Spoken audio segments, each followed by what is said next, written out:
Abi gel biraz daha geri. Mehmet abi.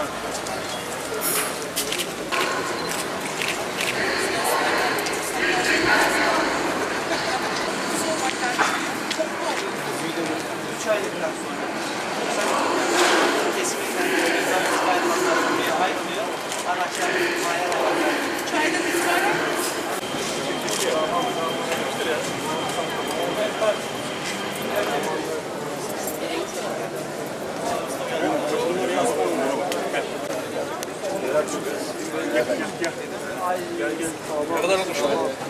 Bunların hem etçi ırkları var hem de et ve süt dediğimiz yani bir grup tekmi dediğimiz sütçü esas bölgemizin de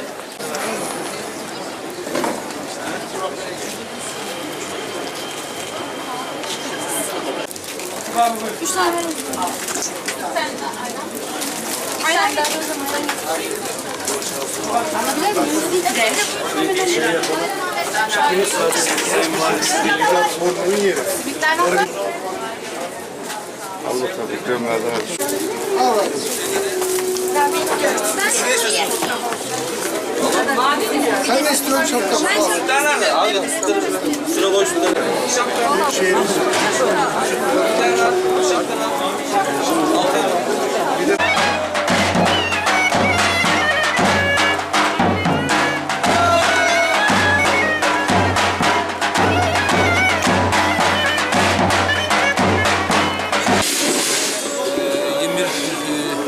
Mayıs Dünya Süt Günü kapsamında yaklaşık 2 ay önce hayvancılık sektörüne hizmet eden kamu kurumları, belediyelerimiz ve bu sektörün esas aktörü sivil toplum örgütleri ve sanayicilerimizle beraber kurumsal bir etkinlik yapalım istedik.